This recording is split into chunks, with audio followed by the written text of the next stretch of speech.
Hello my dear students, welcome to another episode of this podcast series. आइए आज हम digestion and absorption को अपनी मुट्ठी में कर लेते हैं। Digestion and absorption. My dear students, हम जो भी कुछ खाते हैं, हम कहते हैं कि जब हम डाउन हो रहे हैं तो फटाफट से चलो एक पिज्जा खा लेते हैं या रोटी खा लेते हैं यानी खाना खा लेते हैं। आखिर कैसे ऊर्जा मिलती है खाना खाने से, आइए समझते हैं। न्यूट्रिशन वर्ड का मतलब होता है स्टूडेंट्स पोषण, और न्यूट्रिशन मिलता है न्यूट्रिएंट से। न्यूट्रिएंट्स होते हैं कार्बोहाइड्रेट, प्रोटीन, फैट जो एनर्जी देते हैं। इसके अलावा विटामिन, मिनरल्स जो प्रिवेंटिव प्रिंसिपल्स हैं, हमें प्रोटेक्ट करते हैं डिजीजेस से। अब जब हम न्यूट्रिएंट्स की बात कर रहे हैं, एनर्जी गिविंग न्यूट्रिएंट्स की बात, तो कितनी एनर्जी किससे मिलती है? देखिए स्टूडेंट्स, अगर हम टोटल एनर्जी की बात करें, जो 1 ग्राम ऑफ द सब्सटेंस को टोटल बर्न करने से मिलती है, तो उसे कहते हैं ग्रॉस कैलोरीफिक वैल्यू। बट उसमें से काफी सारी हीट के फॉर्म में लूज हो जाती है, यानी जो हाथ आती है वो होती है फिजियोलॉजिकल वैल्यू। ये डायरेक्ट एनसीईआरटी की लाइंस हैं जिन पे क्वेश्चंस आते हैं और जो जनरली स्टूडेंट्स मिस कर देते हैं। ग्रॉस कैलोरीफिक वैल्यू हमेशा फिजियोलॉजिकल से ज्यादा होगी। जैसे कार्बोहाइड्रेट की ग्रॉस है, ध्यान रखो 4.1, जबकि फिजियोलॉजिकल है 4 किलो कैलोरी पर ग्राम। नाउ प्रोटीन की ग्रॉस है 5.65, जबकि फिजियोलॉजिकल इसकी भी है 4.0, और फैट की है 9.45 ग्रॉस और फिजियोलॉजिकल है 9। यानी हम क्या देख रहे हैं कि सबसे ज्यादा ऊर्जा हमें फैट खाने से मिलती है। तो क्या इसका ये मतलब है कि हम पूरी पराठे चेपते रहें, भटूरे खाते रहें? बिल्कुल नहीं। बॉडी का पहला प्रेफरेंस होता है कार्बोहाइड्रेट को यूज करना, वो जब खत्म हो जाते हैं तब फैट को यूज करना टू मेक एनर्जी, और वो भी खत्म होते हैं तब लास्ट में बॉडी प्रोटीन को यूज करती है। यानी हमें खानी है एक बैलेंस डाइट। अब आइए स्टूडेंट्स, हम थोड़ी सी बात करते हैं कि अगर हमने न्यूट्रिशन प्रॉपरली नहीं लिया तो क्या हो जाएगा? तो हो जाएगा माल नरिशमेंट। माल मतलब एबनॉर्मल न्यूट्रिशन। माल नरिशमेंट में हमें 2 बीमारियां पढ़नी है, टोटल मिला के कहते हैं प्रोटीन एनर्जी माल न्यूट्रिशन, यानी PEM। 2 डिजीजेस हैं, मेरास्मस एंड क्वाशियोरकर। आपकी टिप्स पे कराती हूं।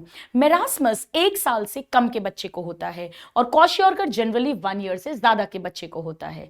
मेरास्मस में प्रोटीन एंड कैलोरी यानी प्रोटीन, कार्बोहाइड्रेट, फैट सबकी डेफिशिएंसी होती है। क्वाशियोरकर में ओनली प्रोटीन डेफिशिएंसी होती है। यानी मेरास्मस जनरली कब होता है? जब मदर जल्दी दोबारा से प्रेग्नेंट हो जाए, जब पहला चाइल्ड अभी भी छोटा है या उसकी डिलीवरी हो, यानी वो जो फर्स्ट चाइल्ड है वो इग्नोर हो जाए, उसे मां का दूध, ब्रेस्ट फीडिंग भी ढंग से ना मिल पाए, यानी कैलोरी, प्रोटीन सबकी कमी हो रही है और इस बच्चे को मेरास्मस होगा। क्वाशियोरकर जनरली 1 ईयर से ज्यादा के बच्चे को होता है, जब उसे प्रॉपर बैलेंस डाइट नहीं मिलती और स्पेशली प्रोटीन नहीं मिलता है किसी भी रीजन से, तो प्रोटीन की कमी होती है। अब मेरास्मस में सब क्यूटेनियस फैट यानी स्किन के नीचे का फैट बिल्कुल नहीं होगा, क्योंकि फैट, कार्बोहाइड्रेट सबकी कमी है। यानी मेरास्मस जो है स्टूडेंट, उसमें माचिस की तीली जैसे, मैच स्टिक जैसे लेग्स और हैंड्स हो जाते हैं। क्वाशियोरकर में भी थिन लिम्ब होंगे पर इतने जबरदस्त थिन नहीं होंगे। क्वाशियोरकर में स्वेलिंग, इडीमा आता है प्रोटीन की डेफिशिएंसी के कारण, जो मेरास्मस में नहीं होगा।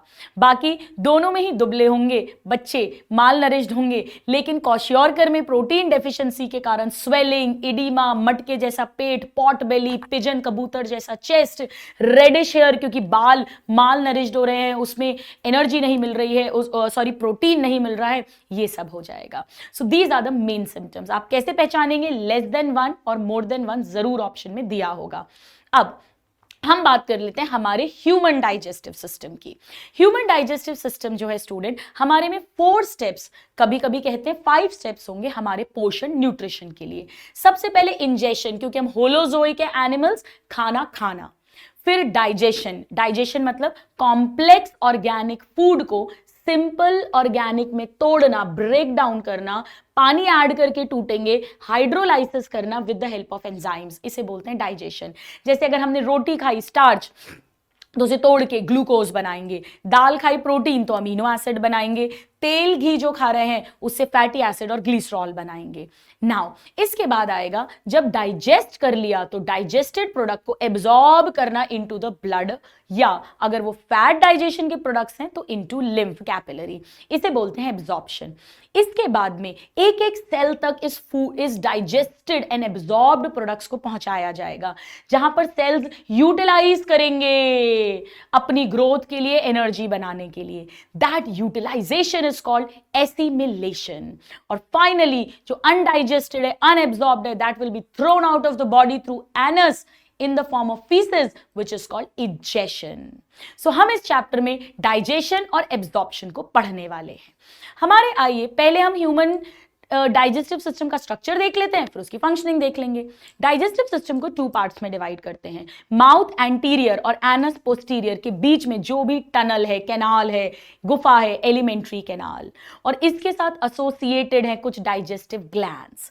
सबसे पहले एलिमेंट्री कैनाल की बात करते हैं। स्टार्ट होगी माउथ से, ये छेद वेंट्रल, आगे एंटीरियरली, माउथ के बाद बक्कल कैविटी या ओरल कैविटी। इसमें टीथ है, टंग है, पैलेट तालू है, चीक्स हैं।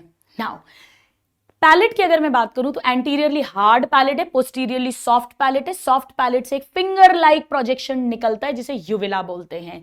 स्वैलोइंग निगलने के टाइम पर ये क्लोज करता है इंटरनल नॉस्ट्रिल को, ताकि खाना कहीं नाक की कैविटी में ना चला जाए। अब हम आते हैं टंग पे। टंग एक मसल है, स्केलेटल मसल, हम अपनी मर्जी से घुमा फिरा सकते हैं बहुत ज्यादा, और टंग अटैच्ड होती है हायोइड बोन से। टंग का जो अपर सरफेस है, अपर को हमने सीखा है डॉर्सल सरफेस, वहां पर छोटे छोटे उभार हैं, स्मॉल प्रोजेक्शंस, जिन्हें पैपिला बोलते हैं, और इन पर टेस्ट बड्स हैं जिनसे स्वाद आता है, आनंद आता है जीवन का। कई लोग तो जीते ही खाने के लिए हैं। नाउ टंग का जो लोअर सरफेस है वेंट्रल, वो आप अगर अपनी टंग ऊपर करके देखोगे तो एक रेडिश कॉर्ड लाइक स्ट्रक्चर से कनेक्टेड है to the floor of buccal cavity, जिसे बोलते हैं फ्रेनिलम लिंग्वी। नाउ टंग जो है ये गस्टो रिसेप्टर यानी टेस्ट रिसेप्टर है, यहीं पर खाना चबाया जाएगा, सलाइवा से मिक्स किया जाएगा, और स्वैलोइंग में भी रोल प्ले करेगी, स्पीच में भी रोल प्ले करेगी, जो हम शब्द बोलते हैं। अब हम आ जाते हैं टीथ पर। टीथ जो है हमारे, वो 3 याद रखना। नंबर 1 हेटेरोडोंट, डिफरेंट टाइप के हैं। डाइफायोडोंट, ज्यादातर दांत जिंदगी में 2 बार आते हैं। और थीकोडोंट, जॉ बोन के सॉकेट में धसे हैं, अपर जॉ एंड लोअर जॉ दोनों के अंदर। नाउ अगर मैं हेट्रोडोंट की बात करूं, 4 टाइप के टीथ हैं, incisor, canine, premolar and molar. Incisors cutting teeth हैं, कुतरने वाले। कैनाइन्स टीयरिंग एंड शेयरिंग के टीथ हैं, और प्रीमोलर और मोलर गाल में, चीक्स में ग्राइंडिंग, पीसने वाले टीथ हैं। यहां पर हमें समझना होगा कि डाइफायोडोंट का क्या मतलब है। 2 तरह के दांत आएंगे, पहले दूध के दांत, मिल्क टीथ, डेसिडुअस टीथ या टेम्पररी टीथ।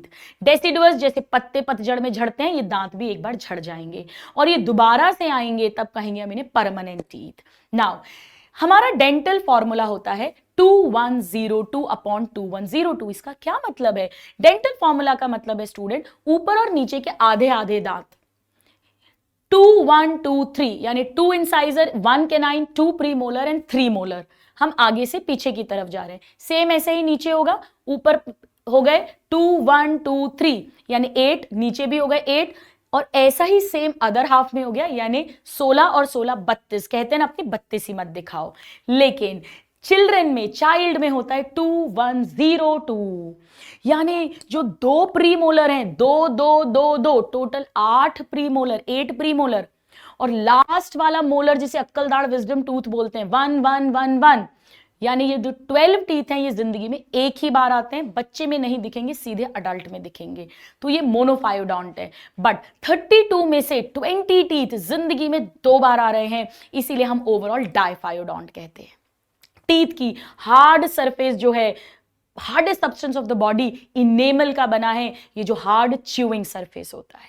अब आइए हम आगे आ जाते हैं, तो बक्कल कैविटी के अंदर टीथ और टंग की हेल्प से सलाइवा मिक्स होगा, च्यू किया जाएगा, और अब इसे बोलस कहेंगे, जिसे डेग्लूटिशन, निगला जाएगा, स्वैलो किया जाएगा। अब ये पहुंचेगा बक्कल कैविटी के बाद फैरिंग्स में। फैरिंग्स में हवा भी आएगी और फैरिंग्स में खाना भी आएगा, यानी common passage for air and food.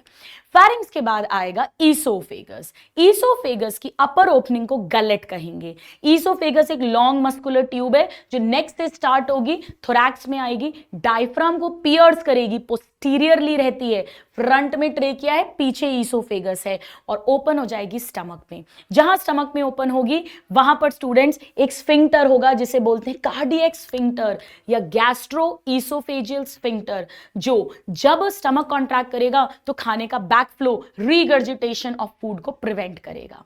अब आ जाते हैं हम स्टमक पे। स्टमक जे शेप्ड का वाइडेस्ट पार्ट है एलिमेंट्री कैनाल का, और यहाँ पे फूड स्टोर होता है 4 to 5 आवर्स के लिए। यहाँ पे गैस्ट्रिक ग्लैंड्स भी होंगे, अभी हम देखेंगे, और जहां से प्रोटीन का कुछ डाइजेशन भी हो जाएगा। नाउ स्टमक के 4 पार्ट्स हैं। डोम शेप्ड का फंडस, जहां ईसोफेगस ओपन हो रही है, cardiac, main body that is called corpus, and pylorus which will now continue into duodenum। अब हम आ जाते हैं डिओडेनम पे। स्मॉल इंटेस्टाइन आएगी स्टमक के बाद, जिसका पहला पार्ट है डिओडेनम, फिर जेजुनम, फिर इलियम। डिओडेनम शॉर्टेस्ट पार्ट है, सी शेप्ड है। डी और सी पास पास आते हैं तो सी शेप्ड है। ये सी शेप्ड है और इसमें स्टमक ओपन होता है। पाइलोरिक पार्ट, यहां पे भी एक स्फिंक्टर होगा, पाइलोरिक स्फिंक्टर, ताकि जो खाना डिओडेनम में आ जाए बैक फ्लो होके स्टमक में ना जाए। डिओडेनम में मैक्सिमम डाइजेशन होता है, मैक्सिमम डाइजेशन।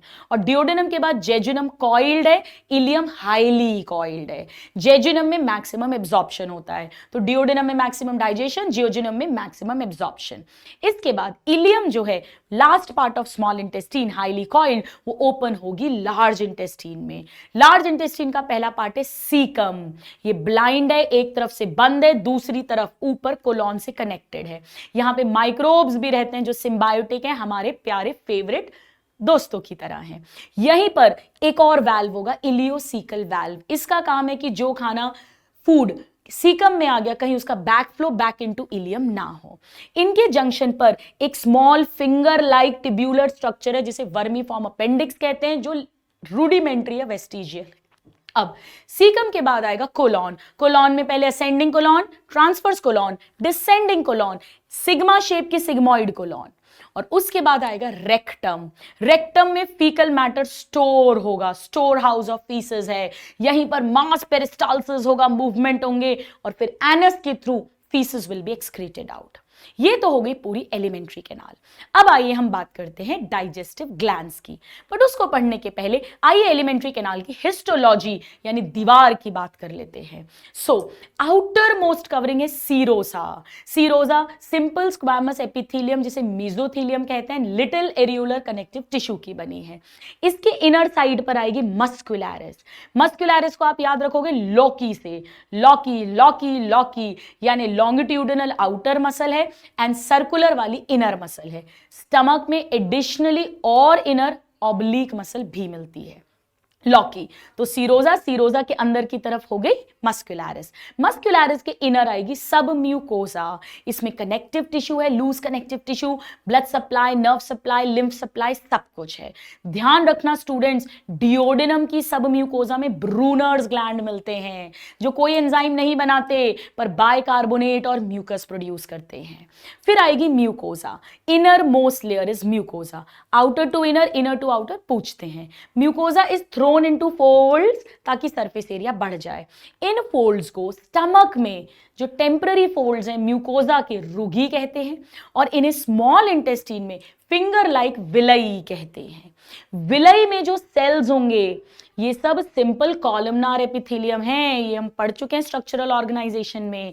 इनमें माइक्रोविलई भी मिलेंगे। विलई माइक्रोविलई एब्जॉर्प्टिव सरफेस एरिया बढ़ा रहे हैं क्योंकि स्मॉल इंटेस्टीन से मैक्सिमम एब्जॉर्प्शन होना है।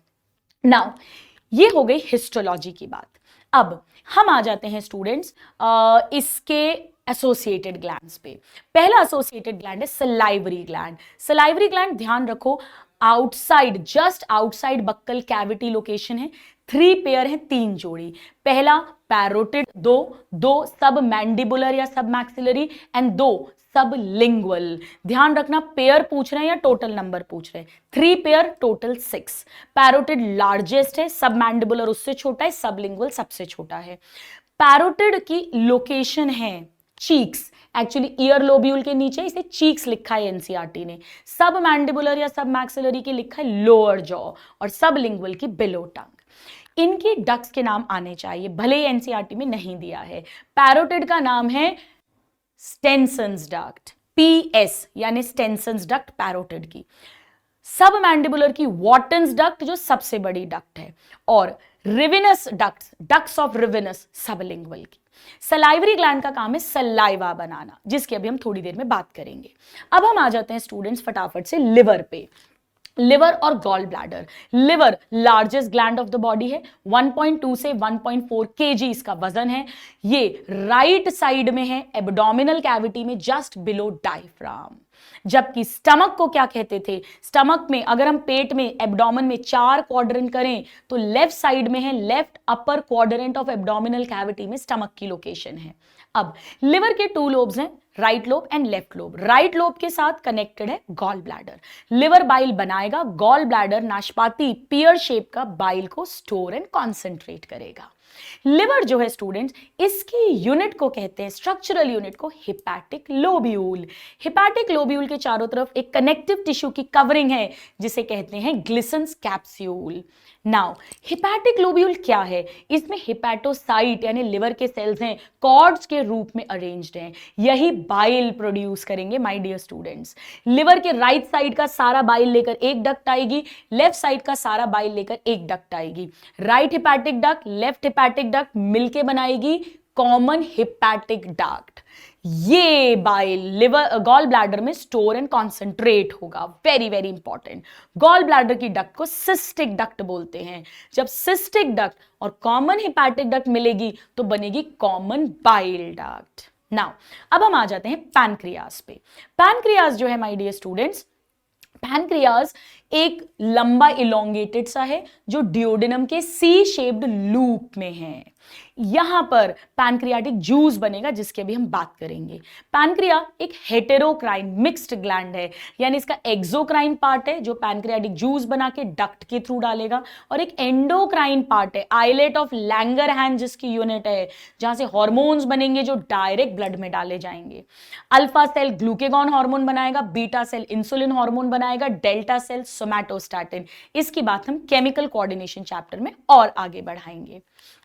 अब कॉमन बाइल डक्ट जो सिस्टिक डक्ट और कॉमन हिपैटिक डक्ट के जुड़ने से बनी है, वो कॉमन बाइल डक्ट पैनक्रिया की मेन डक्ट के साथ जुड़ेगी, तो ये बन गई हिपैटो, लिवर से आ रही है, पैनक्रियाटिक डक्ट। ये थोड़ा फूलेगी तो कहेंगे एम्पुला ऑफ वैटर, और ये ओपन हो जाएगी डियोडेनम में, क्योंकि खाना तो डियोडेनम में आ रहा है ना, तो बाइल पैनक्रियाटिक जूस सबकी जरूरत कहाँ है, डियोडेनम में है। यहां पर एक स्फिंक्टर होगा कंट्रोल करने के लिए जिसे बोलेंगे स्फिंक्टर ऑफ ओडाई।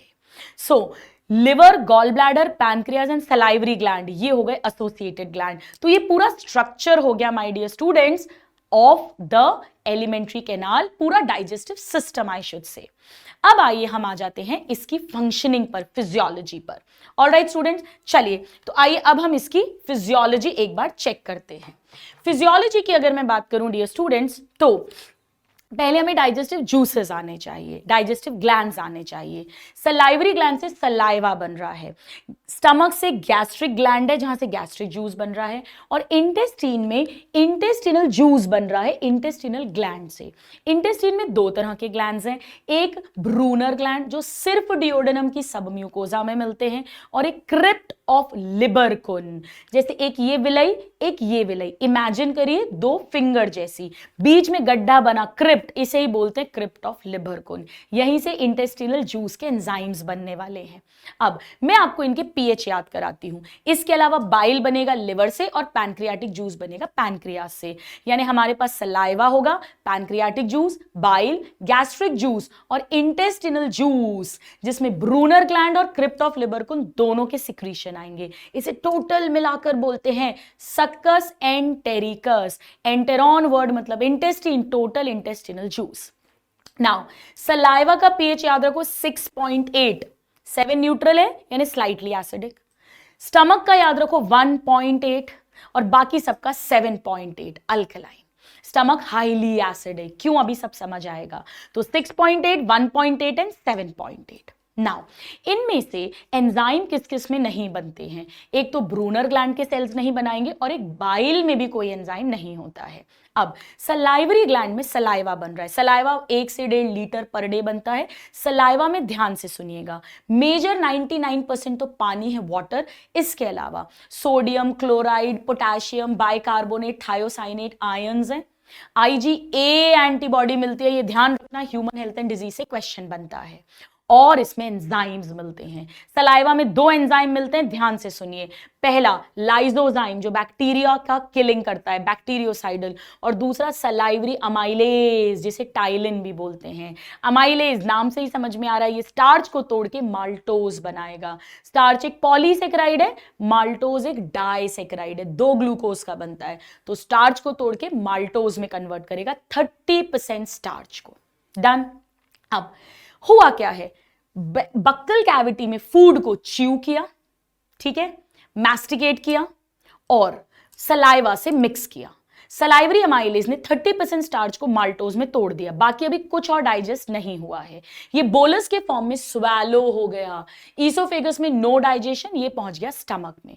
स्टमक में एसिडिटी है तो सलाइवरी अमाइलेज ने काम करना बंद कर दिया। वो तो 6.8 पे काम करता है, यहां तो 1.8 है। अब आइए समझते हैं स्टमक के गैस्ट्रिक जूस में क्या क्या है। गैस्ट्रिक ग्लैंड के अंदर एक है म्यूकस नेक सेल जो म्यूकस और बाइकार्बोनेट बनाएंगे। एक है चीफ या पेप्टिक सेल। देखो कैसे याद रखोगे, चीफ मेन एंजाइम्स बनाने वाले और पेप्सिन एंजाइम यानी चीफ या पेप्टिक सेल्स। इनसे 3 एंजाइम बनेंगे। पहला पेप्सिन जो पेप्सिनोजन के फॉर्म में बन रहा है, फिर एक्टिव होगा, पेप्सिन बनाएगा, HCl एक्टिवेट करेगा। दूसरा प्रोरेनिन जो एक्टिवेट होगा, HCl एक्टिवेट करेगा और रेनिन बनाएगा। और तीसरा गैस्ट्रिक लाइपेज। आप इसे याद रख सकते हैं, लेके पहला पहला प्यार, लेके पहला पहला हसीन चेहरा। लेके मतलब लाइपेज, पहला पहला यानी पेप्सिनोजन और प्रोरेनिन। अभी हसीन चेहरा क्या है? हसीन मतलब हाइड्रोक्लोरिक एसिड और चेहरा C से है कासल इंट्रिंसिक फैक्टर। ये दोनों पेराइटल सेल या ऑक्सिंटिक सेल्स बनाएंगे। ये सब गैस्ट्रिक ग्लैंड के सेल्स होते हैं। अब होगा क्या स्टूडेंट्स, HCl पेप्सिनोजन और प्रोरेनिन को एक्टिवेट कर देगा। तो अब जब खाना आएगा, कार्बोहाइड्रेट का कोई डाइजेशन नहीं होगा, लिपिड का ना के बराबर होता है, लाइपेज ज्यादा एक्टिव नहीं होता। पर जितना भी खाना आया है उसके 50% प्रोटीन्स पर पेप्सिन एक्ट करेगा और उसे बड़े बड़े प्रोटियोजेस, पेप्टोन्स, पॉलीपेप्टाइड्स में तोड़ देगा। अभी कंप्लीट डाइजेशन नहीं हुआ, अमीनो एसिड नहीं बने। रेनिन मिल्क प्रोटीन केसीन का इनिशियल स्टेप करेगा डाइजेशन का और उसे कैल्शियम पैराकैसिनेट में कन्वर्ट करेगा। रेनिन इन्फेंट्स 1 साल तक के बच्चों में बहुत मिलेगा क्योंकि उनका तो खाना ही दूध होता है, तो ये बहुत इंपॉर्टेंट है। Initial step in the digestion of milk protein is done by always rennin is the answer. Now इसके बाद में अब क्या होगा, ये सारा जो एसिडिक फूड है पार्शियली डाइजेस्टेड, इसे अब हम काइम कहेंगे और ये आ जाएगा सारा का सारा डिओडेनम में। कासल इंट्रिंसिक फैक्टर ने क्या काम होता है, वो विटामिन B12 जो भी हम खा रहे हैं उसके साथ जुड़ता है और उसके एब्जॉर्प्शन में हेल्प करवाएगा। HCl ने एंजाइम्स को एक्टिवेट किया, HCl ने जर्म्स बैक्टीरिया अगर है तो उन्हें मार दिया। अब HCl बहुत स्ट्रॉन्ग एसिड है, तो कहीं ऐसा नहीं हो कि स्टमक की दीवार ही एक्सकोरिएट छिल जाए, उसके लिए म्यूकस और बाइकार्बोनेट्स बनाए जा रहे हैं म्यूकस नेक सेल्स के द्वारा। अब ये खाना आ गया डिओडेनम में। डिओडेनम में अब मैक्सिमम डाइजेशन होगा, ध्यान से सुनिए। डिओडेनम में बाइल भी आ रहा है, डिओडेनम में पैनक्रियाटिक जूस भी आ रहा है। बाइल क्या करता है, बाइल जितना भी फैट आया है उसका इमल्सिफिकेशन करेगा। बाइल के अंदर बाइल सॉल्ट्स हैं, बाइल सॉल्ट्स इमल्सिफिकेशन करेंगे, मतलब लार्ज फैट ग्लोब्यूल को स्मॉल फैट ग्लोब्यूल्स में तोड़ देंगे ताकि सरफेस एरिया बढ़ जाए, क्योंकि लाइपेज सरफेस पे ही काम करता है। इमल्सिफिकेशन हो गया। अब लाइपेज एंजाइम इस लिपिड को तोड़ेगा। कैसे तोड़ेगा? पार्ट्स में तोड़ता है। लिपिड मतलब ट्राइग्लिसराइड, पहला बॉन्ड तोड़ेगा डाइग्लिसराइड, एक फैटी एसिड अलग, फिर एक और ईस्टर बॉन्ड तोड़ेगा मोनोग्लिसराइड, एक और फैटी एसिड अलग, फिर एक और ईस्टर बॉन्ड तोड़ेगा तो ग्लिसरॉल अलग और फैटी एसिड अलग। अब ये लाइपेज कहां है स्टूडेंट? एक लाइपेज इंटेस्टिनल जूस में है और एक लाइपेज पैनक्रियाटिक जूस से आता है, तो 2 लाइपेज हैं, इंटेस्टिनल और पैनक्रियाटिक। ये हो गई लिपिड की कहानी। अब समझो इसके अलावा क्या होगा। जो न्यूक्लिक एसिड आया है डीएनए आरएनए, वो पॉलीन्यूक्लियोटाइड है।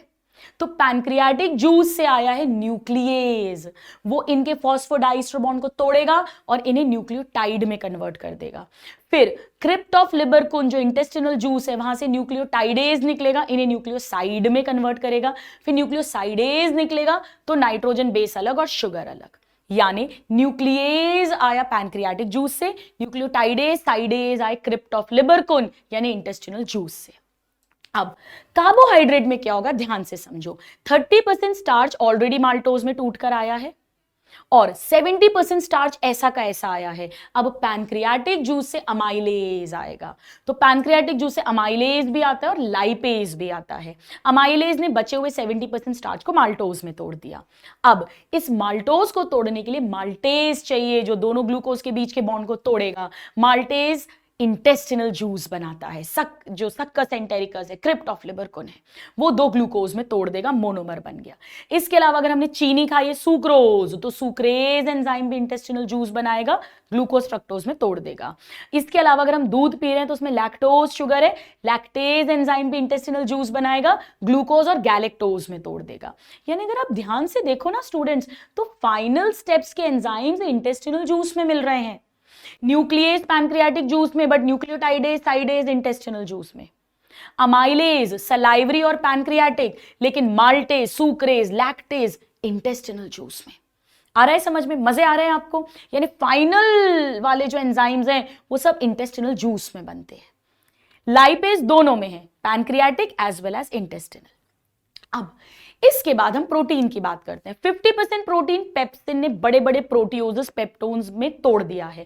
बचा हुआ 50% कौन तोड़ेगा, ध्यान से सुनो। पैनक्रियाटिक जूस से ट्रिप्सिनोजन और काइमोट्रिप्सिनोजन आते हैं, ये इनएक्टिव फॉर्म में है अभी। ट्रिप्सिनोजन को ट्रिप्सिन में एक्टिवेट करेगा एंटेरोकाइनेज, ये इंटेस्टिनल जूस बनाएगा। और फिर ट्रिप्सिन काइमोट्रिप्सिनोजन को एक्टिवेट करके काइमोट्रिप्सिन बनाएगा। और अब ये दोनों मिलकर बचे हुए 50% प्रोटीन को प्रोटियोजेस, पॉलीपेप्टाइड्स और पेप्टोन्स में तोड़ देंगे। पर अभी भी हमें अमीनो एसिड नहीं मिले। अब इन सब पे एक तरफ से अमाइनो पेप्टाइडेज जो सक्कस एंटेरिकस से आ रहा है, एक तरफ से कार्बोक्सी पेप्टाइडेज जो पैनक्रियाटिक जूस से आया था, पहले प्रो फॉर्म में था, ट्रिप्सिन ने इसे भी एक्टिवेट किया, वो तोड़ना शुरू करेंगे। करते करते करते करते फाइनली 2 अमीनो एसिड रह जाएंगे, एक पेप्टाइड बॉन्ड से जुड़े, यानी डाइपेप्टाइड। इसे अब डाइपेप्टाइडेज तोड़ेगा। बताओ आखिरी स्टेप है, कहां एंजाइम मिलेगा डाइपेप्टाइडेज, इंटेस्टिनल जूस में। मैं एक बार क्विकली समराइज करती हूं। प्रोटीन के अंदर पेप्सिनोजन यानी पेप्सिन और रेनिन स्टमक में हो गए, ट्रिप्सिनोजन काइमोट्रिप्सिनोजन पैनक्रियाटिक जूस से आए, और प्रो कार्बोक्सी पेप्टाइडेज भी पैनक्रियाटिक जूस से आया। अमाइनो पेप्टाइडेज डाइपेप्टाइडेज और वो एक्टिवेटर एंटेरोकाइनेज इंटेस्टिनल जूस से आ गए। अच्छे से समझ आ गया, सब कुछ टूट गया, फैटी एसिड ग्लिसरॉल मिल गया, डीएनए आरएनए पूरा टूट गया, सारे कार्बोहाइड्रेट टूट गए और सारे प्रोटीन टूट गए। यानी अब डाइजेशन कंप्लीट हो गया। अब इनका कराना है एब्जॉर्प्शन। अब एब्जॉर्प्शन कैसे होता है, ध्यान से सुनिए। पहले हम पढ़ते हैं एब्जॉर्प्शन कैसे होगा। देखो, ग्लूकोज, गैलेक्टोज इनका और अमीनो एसिड इनका तीनों तरह से एब्जॉर्प्शन होता है ब्लड कैपिलरी में। एक्टिव एब्जॉर्प्शन सोडियम आयन के साथ, पैसिव में फैसिलिटेटेड जहां इनको करियर प्रोटीन की जरूरत पड़ेगी, और सिंपल डिफ्यूजन। हम ऑलरेडी जानते हैं कि फैसिलिटेटेड और सिंपल दोनों में हाई टू लो कॉन्सेंट्रेशन जाएगा, और एक्टिव में लो टू हाई एटीपी का यूज करेगा। तो तीनों तरीके से अमीनो एसिड और ग्लूकोज का एब्जॉर्प्शन होता है with sodium ion. Chloride ion simple diffusion से ब्लड में एब्जॉर्ब हो जाते हैं। पानी सिंपल डिफ्यूजन ऑस्मोसिस से पैसिवली एब्जॉर्ब हो जाता है। अब हम आते हैं, ये हमने अमीनो एसिड और ग्लूकोज की बात कर ली। अब हम आ जाते हैं लिपिड पर। लिपिड में फैटी एसिड और ग्लिसरॉल जो हैं ये वाटर में इनसॉल्युबल है, इसीलिए ये ब्लड कैपिलरी में एब्जॉर्ब नहीं हो सकते। तो फिर क्या करें, इन्हें लिम्फ कैपिलरी लैक्टियल में एब्जॉर्ब कराएंगे। वही जो विलई है वहीं पर ब्लड कैपिलरीज आ रही है, वहीं पर लिम्फ कैपिलरीज आ रही है, क्योंकि स्मॉल इंटेस्टीन में ही तो सारा डाइजेशन हो रहा है, वहीं से तो एब्जॉर्ब करवाना है। तो कैसे एब्जॉर्ब होगा आइए समझते हैं। इसमें भी हमारी हेल्प बाइल करेगा। बाइल के अंदर बाइल सॉल्ट्स जो हैं वही मदद करेंगे। बाइल सॉल्ट्स क्या करते हैं, वो इन फैटी एसिड और ग्लिसरॉल प्लस फॉस्फोलिपिड, उसमें कोलेस्टेरॉल भी है, उन सबको अरेंज कर देते हैं बीच में, और फॉस्फोलिपिड ऐसे लगाते हैं कि उसका हेड जो वाटर लविंग हेड है वो आउटर साइड पे आ जाए। इस स्ट्रक्चर को बोलते हैं मिसेल। ये ल्यूमन में बन रहा है। अब ये मिसेल सिंपल डिफ्यूजन से इंटेस्टाइन के सेल के अंदर घुसेगा। डाइजेशन तो ल्यूमन में हो रहा है खाली जगह पे, यानी एंटेरोसाइट के अंदर घुसेगा। वहां घुसने के बाद में इनका रीऑर्गेनाइजेशन होगा और इन्हें काइलोमाइक्रॉन में कन्वर्ट करेंगे। काइलोमाइक्रॉन का मतलब है बीच में लिपिड और चारों तरफ प्रोटीन की coating, small protein coated lipid के मॉलिक्यूल्स हैं काइलोमाइक्रॉन्स, और ये एब्जॉर्ब हो जाएंगे अब लिम्फ कैपिलरी लैक्टियल के अंदर। अल्टीमेटली फिर उन्हें ब्लड में डाला जाएगा, राइट। तो ये तो हमने देखा किस चीज का एब्जॉर्प्शन कैसे होता है, यानी बाइल सॉल्ट फैट का डाइजेशन भी करा रहे हैं, इमल्सिफिकेशन में हेल्प कर रहे हैं, और बाइल सॉल्ट फैट के एब्जॉर्प्शन में भी हेल्प कर रहे हैं। तो स्टूडेंट्स, सलाइवा में मैंने बताया लाइजोजाइम और सलाइवरी अमाइलेज मेन 2 एंजाइम्स हैं। गैस्ट्रिक जूस में 3 है, पेप्सिनोजन, प्रोरेनिन, गैस्ट्रिक लाइपेज, इसके अलावा HCl और Castle intrinsic factor. Pancreatic juice में 6 एंजाइम्स हैं, nuclease, amylase, lipase, chymotrypsinogen, trypsinogen and procarboxypeptidase. और इंटेस्टिनल जूस के अंदर nucleotidase, nucleosidase, lipase, sucrase, lactase, maltase और एंटेरोकाइनेज, ये सब है। बाइल के अंदर कोई एंजाइम नहीं है। बाइल के अंदर बाइल सॉल्ट्स हैं, कोलेस्टेरॉल है, फॉस्फोलिपिड्स हैं, बाइल पिगमेंट्स हैं, बिलिरुबिन, बिलिवर्डिन, जो एक्सक्रीटरी वेस्ट मटेरियल होता है। डन। अब कहां से एब्जॉर्प्शन होता है? देखिए, मेन एब्जॉर्प्शन स्मॉल इंटेस्टाइन और उसमें भी जेजुनम से होता है। इलियम से विटामिन B12 और बाइल सॉल्ट्स का एब्जॉर्प्शन होता है। नाउ माउथ से भी एब्जॉर्प्शन होता है। आपने देखा होगा आजकल दवाइयां आती है जो जबान के नीचे रख लो, अपने आप ब्लड में डायरेक्ट एब्जॉर्ब होती हैं, बजाय कि वो इंटेस्टाइन तक जाए और फिर एब्जॉर्ब हो। Quick absorption below the tongue, subcutaneously, certain drugs are absorb, certain medicine. Now stomach से अल्कोहल, थोड़ा सा ग्लूकोज और पानी एब्जॉर्ब होता है, मेजरली स्मॉल इंटेस्टाइन से होता है। अब एब्जॉर्प्शन हो गया, अब हम पहुंच गए, ये तो डाइजेस्टेड फूड एब्जॉर्ब हो गया। अब जो अनडाइजेस्टेड फूड है उसका क्या, वो सीकम लार्ज इंटेस्टाइन में डाला।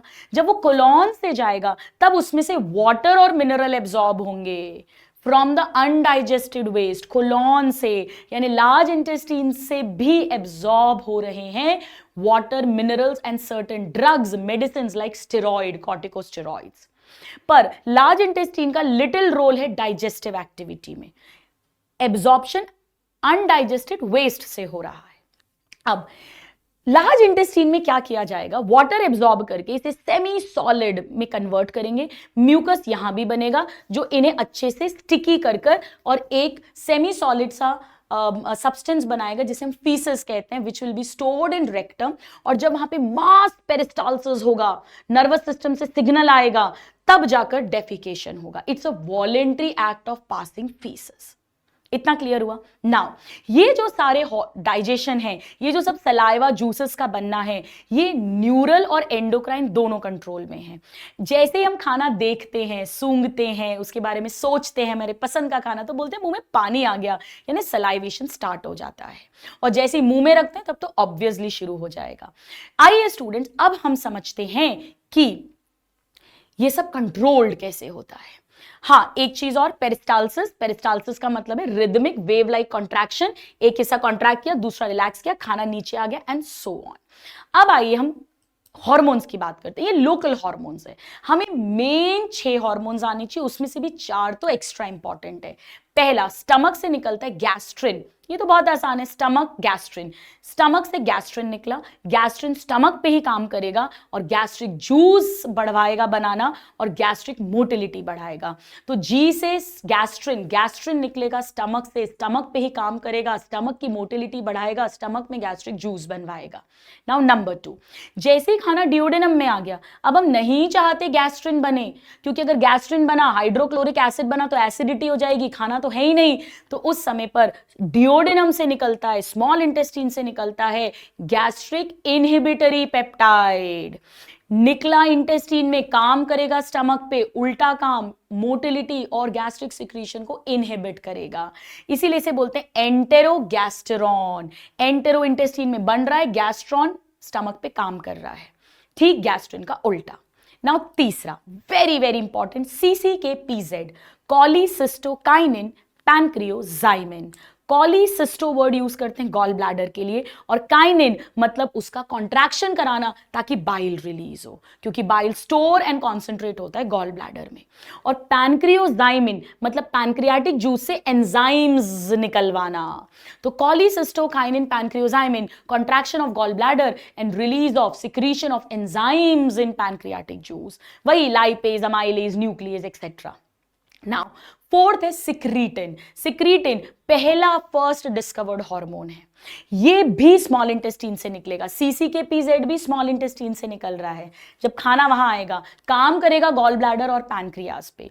सिक्रीटिन भी स्मॉल इंटेस्टाइन से निकलेगा और ये पैनक्रियाटिक जूस में बाइकार्बोनेट्स बनवाता है। सो स्टूडेंट्स, पैनक्रियाटिक जूस में बाइकार्बोनेट सिक्रीटिन बनवाएगा और एंजाइम्स पैनक्रियोजाइमिन यानी CCK-PZ बनवाएगा। बाकी इसके अलावा डुओक्राइनिन डिओडेनम के ब्रूनर ग्लैंड को एक्टिवेट करेगा और एंटेरोक्राइनिन क्रिप्ट ऑफ लिबरकुन पूरे स्मॉल इंटेस्टाइन के ग्लैंड्स को एक्टिवेट करेगा। सो ये 6 और पर्टिकुलरली शुरू के 4 तो बहुत इंपॉर्टेंट है। So this is the control of digestive system. So यहां पर आकर स्टूडेंट्स हमारा चैप्टर कंप्लीट होता है, सिर्फ एक चीज रह जाती है और वो है डिसऑर्डर्स। और ह्यूमन फिजियोलॉजी में NCERT के डिसऑर्डर्स बहुत इंपॉर्टेंट है।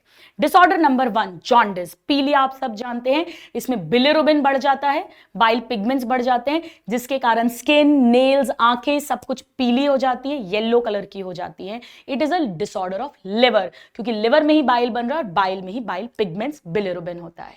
नाउ नंबर 2 है वॉमिटिंग। वॉमिटिंग हम सब जानते हैं, उल्टी आना, यानी जो पेट में है वो मुंह से बाहर निकल जाना। Egestion of stomach contents through the mouth.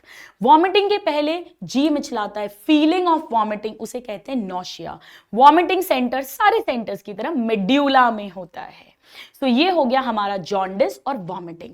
अब हम आ जाते हैं इनडाइजेशन। इनडाइजेशन मतलब डाइजेशन ठीक से नहीं हो रहा। डाइजेशन नहीं होगा तो हमें पेट भरा भरा रहेगा, फीलिंग ऑफ फुलनेस रहेगी। इनडाइजेशन क्यों हो रहा है? या तो खाना जितना खा रहे हो उतने एंजाइम्स नहीं बन रहे, इनएडिक्वेट एंजाइम्स वही डाइजेस्ट कराते थे, या आपने एक्स्ट्रा खा लिया ओवर ईटिंग, या आपने स्पाइसी फूड खा लिया, या आपको बहुत घबराहट है तब भी डाइजेशन गड़बड़ होता है, यानी कि anxiety. So over eating, eating spicy food, anxiety and इनएडिक्वेट enzyme production. अब हम आ जाते हैं माय डियर स्टूडेंट्स 2 और डिसऑर्डर्स पर, जिनके नाम है डायरिया यानी लूज मोशन, दस्त, और कॉन्स्टिपेशन यानी कब्जी। देखिए दोनों में ही बॉवल का मूवमेंट गड़बड़ हो रहा है, इंटेस्टाइन का मूवमेंट गड़बड़ हो रहा है। अगर बहुत जल्दी जल्दी पेरिस्टाल्सिस हुआ तो पानी तो एब्जॉर्ब हो ही नहीं पा रहा कोलॉन से, तो वो एक्स्ट्रा पानी फीसेस में जाएगा यानी लूज मोशन हो गया। और अगर बहुत धीरे धीरे पेरिस्टाल्सिस हो रहा है, ओवर पानी एब्जॉर्ब हो गया, तो पानी की कमी हो गई फीसेस में यानी कॉन्स्टिपेशन हो गया। कड़क faeces is retained in the rectum. यानी दोनों में ही एबनॉर्मल फ्रीक्वेंसी हो रही है बॉवल मूवमेंट्स की। पर एनसीईआरटी के वर्ड ध्यान से सुनिए, डायरिया में लिखा है एबनॉर्मल फ्रीक्वेंसी और कॉन्स्टिपेशन में लिखा है इर्रेगुलर मूवमेंट्स। बात तो एक ही है पर याद तो करना है, तो दासी से याद करिए, दासी DACI। तो डायरिया में D एबनॉर्मल मूवमेंट और C कॉन्स्टिपेशन में irregular movement. This much is clear my dear students? All right, my dear students. So with this, we complete the quick revision of podcast revision of digestion and absorption. I hope आपको मजे आ रहे हैं, उतने ही मजे जितने गाना सुनने में आते हैं, और आपको वैसे याद हो रहा है जैसे गाना सुनते में मजे आके याद होता है। तो मिलते हैं अगले लेक्चर में of this podcast series. Till then, God bless you all.